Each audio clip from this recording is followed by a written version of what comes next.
Amour psychique et amour vital. L'amour et la dévotion dépendent de l'ouverture du psychique, et pour cela, le désir doit disparaître. L'amour vital que beaucoup offrent à la mère à la place de l'amour psychique entraîne plus de troubles que n'importe quoi d'autre, car il s'accompagne de désirs. Il n'y a rien de mal dans l'amour vital, pourvu qu'il soit purifié de toute insincérité, comme par exemple la suffisance, etc., et de toute exigence. Éprouver de la joie en voyant la mer est très bien, mais revendiquer comme un droit de la voir, être bouleversé ou révolté, ou être dans l'abîmane. Lorsque ce n'est pas donné, être jaloux des autres qui l'obtiennent. Tout cela relève de l'exigence et crée une impureté qui gâche et la joie et l'amour. Quant à l'ardent désir de voir la mer, cela dépend de la nature du sentiment. S'il ne contient nulle exigence ni nulle revendication, nulle insatisfaction quand il n'est pas comblé, mais seulement le sentiment de vouloir la voir lorsque cela est possible et la joie de la voir, alors il n'y a rien à dire. Naturellement, il ne doit y avoir aucune trace de colère ou de jalousie. Le vital doit lui aussi participer à la sadhana. Le simple fait qu'il y a un élément vital ne rend donc pas la chose mauvaise, pourvu que ce soit un élément vital de la bonne catégorie.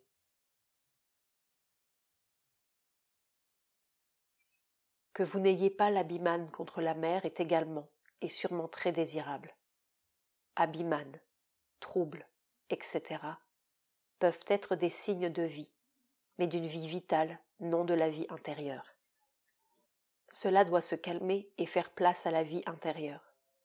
Au début, le résultat peut être un calme neutre, mais on a souvent à passer par là pour arriver à une conscience nouvelle plus positive.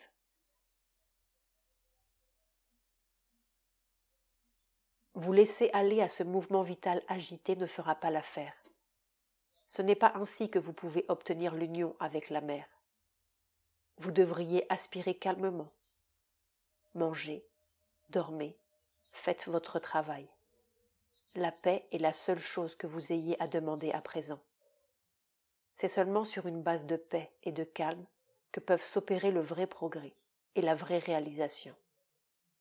Il ne doit pas y avoir d'excitation vitale dans votre recherche, ni dans votre aspiration vers la mer.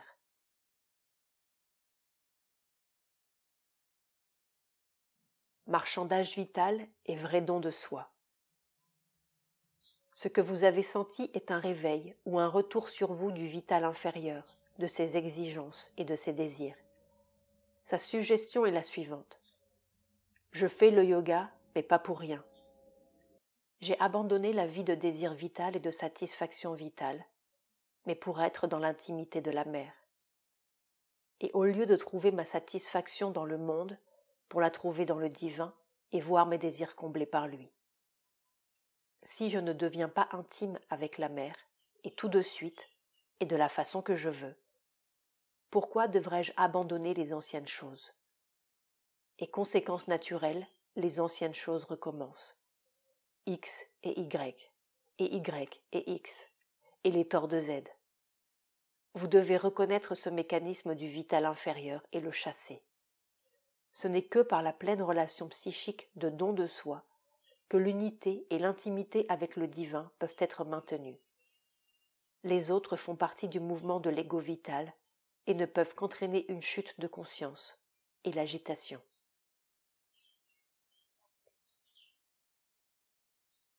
Vous n'avez d'intérêt qu'en vous-même et le divin. Dans vos rapports avec le divin, ce qui vous intéresse, ce n'est pas que le divin satisfasse vos désirs personnels. C'est d'être arraché à ces choses et élevé à vos plus hautes possibilités spirituelles, de façon à pouvoir vous unir à la mer intérieurement et en conséquence, dans l'être extérieur également. Cela ne peut avoir lieu si vous satisfaites vos désirs vitaux, ce qui ne ferait que les augmenter et vous livrer aux mains de l'ignorance et de la confuse agitation de la nature ordinaire. Seuls peuvent le faire votre confiance et votre soumission intérieure, et la pression de la paix et de la force de la mer, œuvrant de l'intérieur et changeant votre nature vitale. C'est lorsque vous l'oubliez que vous allez de travers et souffrez. Lorsque vous vous en souvenez, vous progressez et les difficultés s'imposent de moins en moins.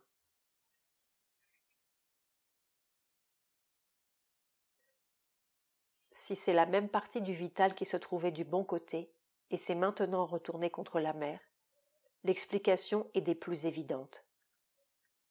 Cette partie a précédemment donné son accord parce qu'elle se figurait pouvoir, avec cet accord, réussir à ce que la mer la satisfasse en ses désirs. Voyant qu'on ne lui passe pas ses désirs, elle se retourne contre la mer. C'est là le mouvement vital habituel chez l'homme ordinaire et dans la vie ordinaire, et qui n'a pas sa place dans le yoga. C'est justement parce que les sadhaks ont introduit cette attitude dans le yoga et qu'ils y persistent que la mer a finalement dû se retirer comme elle l'a fait. Ce qu'il faut, c'est que vous fassiez comprendre à ces parties inférieures qu'elles n'existent pas pour elles-mêmes, mais pour le divin, et qu'elles donnent leur accord sans revendication ni arrière-pensée, ni subterfuge. C'est actuellement tout le problème de la sadhana, car c'est seulement si cela est fait que la conscience physique peut changer et s'apprêter à la descente. Autrement, il y aura toujours ces hauts et ces bas dans quelque partie de l'être, ou du moins retard, confusion et désordre. Telle est la vraie base pour être fixée en la vraie conscience et pour une sadhana sans heurts.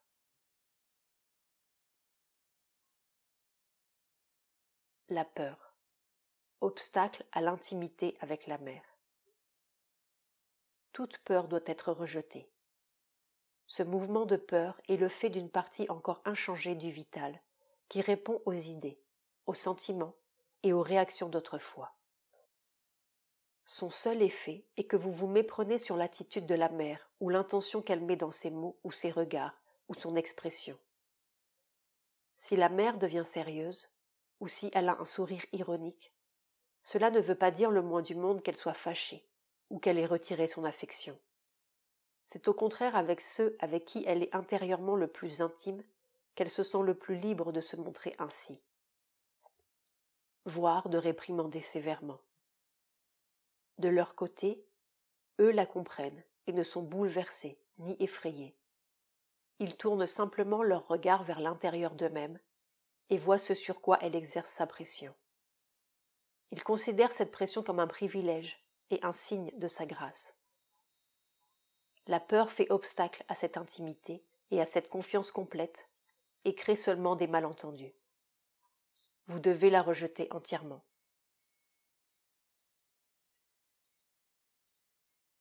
Il n'est nullement nécessaire de demander pardon, car la mère n'a en rien été mécontente ou fâchée contre vous.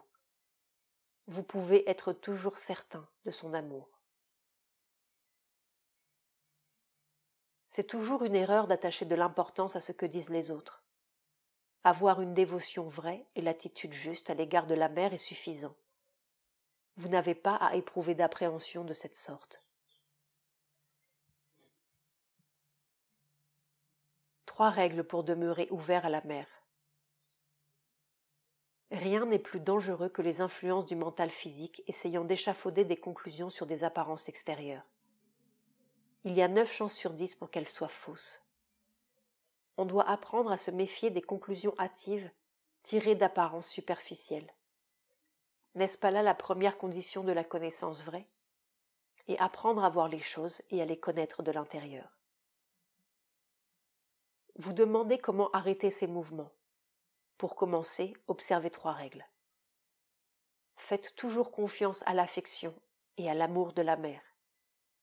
Ayez confiance en eux et méfiez-vous de toutes les suggestions, de toutes les apparences qui semblent les contredire. Rejetez immédiatement tout sentiment, toute impulsion qui vous incite à vous éloigner de la mère, de votre vrai contact avec elle, de la proximité intérieure, d'une simple et droite confiance en elle. N'accordez pas trop d'importance aux signes extérieurs. Leur examen peut vous égarer. Demeurez ouvert à la mer et sentez avec votre cœur, le cœur intérieur, pas celui du désir vital de surface, mais le cœur de l'émotion véritable. Vous avez plus de chances de la trouver là et d'être toujours près d'elle en vous-même et de recevoir ce qu'elle ne cesse d'œuvrer à vous donner.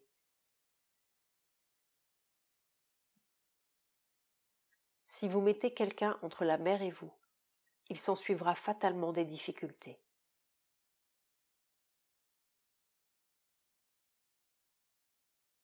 Contact direct avec la mer.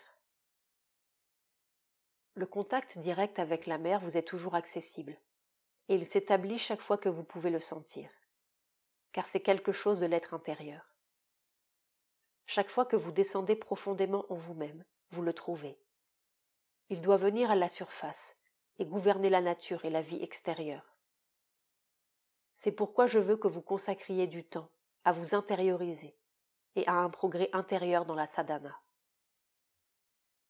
Les relations avec X que la mère pensait établir étaient celles de deux amis associés dans un travail, celui de X. Il n'a jamais été question que X doive s'entremettre entre vous et la mère. Dans le cas de Y, il y avait une aide à vous apporter afin que vous puissiez ne pas être emporté par les attaques dont vous souffriez et que vous puissiez disposer de temps et de soutien jusqu'à ce que vous soyez à même d'atteindre un stade où il vous soit loisible de chercher la présence de la mère qui est en vous et avec vous.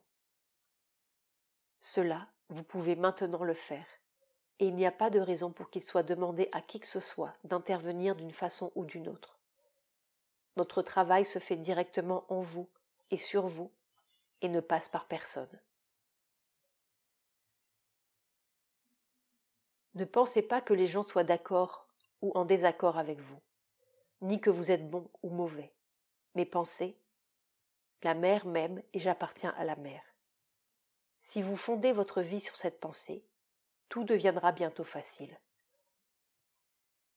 C'est parce que vous pensez aux autres et que vous êtes mauvais que vous vous sentez loin de la mère. Elle est tout le temps près de vous et vous d'elle. Si vous prenez la position que je vous ai dite et que vous en fassiez la base de votre vie, la mère m'aime et je lui appartiens, le voile disparaîtra bientôt, car il est fait de ses pensées et de rien d'autre. Votre erreur a été d'écouter ce que les gens disent de vous, et de X et de Y, et d'attacher quelque prix à leur stupide bavardage. Ce qui est vrai et ce qui compte, c'est ce que dit la mère, et non ce que disent les gens. Si vous écoutez ce que disent les gens, vous perdez le contact avec la conscience de la mère. C'est à cause de cela que ces pensées que vous êtes mauvais et le reste sont revenues sur vous. Pendant de nombreux jours, vous avez vécu dans la paix et la joie, et libre de l'agitation mentale, et vous avez eu l'ouverture psychique. Vous devez maintenant revenir à cet état et faire ce que vous faisiez avant. Tournez-vous vers la mère uniquement et laissez sa conscience et sa volonté travailler en vous. Vous recouvrerez alors ce que vous aviez obtenu. Vous ferez taire le mental et serez libre. Sri Aurobindo parle de la mer.